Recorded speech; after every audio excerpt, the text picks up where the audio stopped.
do Congresso Nacional. Camila, você me ouve? Boa tarde. Sim, Neila, boa tarde, Andresa.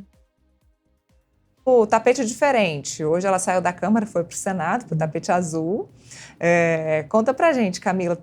Conta primeiro pra gente como foi ontem a repercussão dessa votação específica da urgência pela derrubada do decreto do IOF. Então, Neila, ontem foi, de certa forma, uma surpresa para o governo, essa votação, com um grande apoio, inclusive da base do governo. Então, isso repercutiu bastante por aqui, entre os deputados da base e até entre a oposição. E agora, os deputados aqui, principalmente os líderes, se preparam para a negociação, para as conversas sobre a votação do mérito para, de fato, e a deliberação se o decreto, né, será derrubado ou não. Amanhã vai acontecer uma reunião de líderes aqui na Câmara dos Deputados, com os líderes da Câmara. Então, eu conversei até um pouco mais cedo com o líder Zucco, que é o líder da oposição, que teve um café hoje mais cedo com o presidente da Câmara dos Deputados, Hugo Mota, e ele falou que o presidente deu uma sinalização positiva de que a votação não será postergada e que se deve discutir para colocar na pauta assim que possível. Sobre o aumento das cadeiras na Câmara dos Deputados, isso seria discutido hoje. Em que pé que ficou? Então, Neila, acontece que aqui agora está acontecendo a sessão conjunta do Congresso Nacional, a sessão conjunta entre Senado e Câmara. Então, está sendo uma votação, uma discussão bastante extensa. A sessão do Senado estava prevista, estava marcada para começar às 16 horas, mas não é o que vai acontecer lá no Congresso, a reunião conjunta do Congresso. Está só começando, eles inverteram a pauta. Então, estão discutindo agora alguns projetos para depois passar para a discussão sobre os vetos.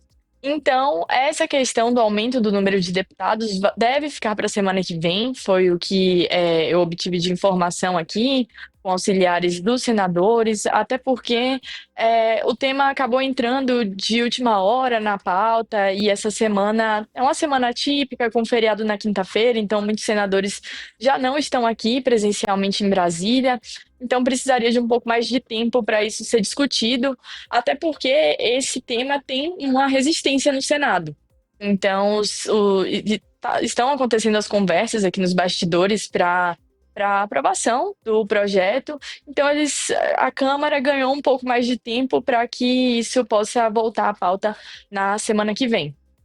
Antes de eu me despedir, tanto da Andresa quanto da Camila, eu queria fazer um comentário, queria muito que a Andresa falasse, que a Camila disse o seguinte, essa é uma semana atípica e já existem muitos senadores que não estão na casa. Hoje é terça-feira, gente.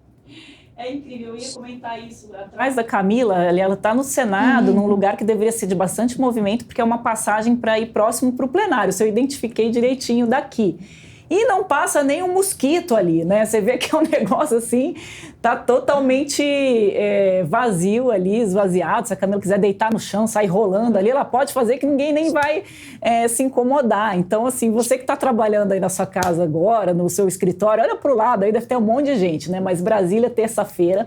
E isso porque, Neila, é uma proposta de interesse deles, né? Que é aumentar ali o número de vagas do Congresso, outras coisas ali que eles estão na agenda. Então, o Congresso brasileiro virou isso, ali com o Alcolumbre de um lado, o Mota do outro. Esse ano realmente deve ser o pior ano de resultados do Congresso. É claro, o Congresso ele não é uma máquina de fazer leis, ele não tem que ficar fazendo leis todos os dias. Mas os temas que passam por ali, que impactam diretamente a vida das pessoas, deveriam ser discutidos com mais profundidade, com tudo, que era um pouco que a gente estava falando aqui essa semana. Se der tempo, só queria fazer um comentáriozinho da questão da votação do IOF. A gente acertou aqui quando a gente disse ontem que provavelmente só iria passar a urgência, porque o Congresso quer ficar com essa faca na mão para poder continuar chantageando o governo. O governo é um coitadinho, se deixa chantagear. Não, o governo deveria ter base. Você colocou bem a questão da ministra Gleisi, o Lula errou quando colocou uma pessoa do PT, ainda era presidente do PT e da extrema esquerda do PT, para ser a ministra das Relações Institucionais. A Gleisi não tem a menor entrada no Congresso com nenhum parlamentar. Então ela não vai conseguir fazer essa ponte entre o governo e o Planalto nunca. E o que o Centrão esperava? Que o Lula colocasse o nome do Centrão nessa cadeira. O Lula ignorou e aí a gente está vendo no que dá. Vai perder uma votação atrás da outra. E nesse ponto, vou fazer até um pouquinho de justiça aí à ministra Gleisi Hoffmann. O mercado financeiro, que comanda muito ali o Congresso, não quer essa medida do IOF, não quer aumento de imposto, vai ter fuga de capital e isso não vai aprovar com Gleisi ou sem Gleisi. Então esse assunto aí é águas passadas, o governo vai ter que tirar outra carga na manga e aí um tema que vai se falar muito, a gente vai falar muito com a Camila ainda, que é a legalização dos bingos, dos cassinos e do jogo do bicho. Esse sim, se o governo quiser encampar, tem apoio do Centrão, que ali é todo mundo bem ligadinho com esse lobby aí dos cassinos, viu? Camila vai ficar à vontade aí, quiser fazer suas cambalhotas, ou se quiser chamar os colegas aí para fazer um piquenique no Salão Azul, uma rave no Salão Azul. É o momento. Camila, obrigada, viu? Bom trabalho para você. Bem tranquilo. Obrigada. O movimento mesmo está sendo lá no Salão Verde, que é onde está acontecendo a sessão do Congresso Nacional, né? O conjunto dos dois, mas como a sessão é semipresencial, nós não temos, de fato, a totalidade dos senadores nem dos deputados. Até mais. Até, obrigada.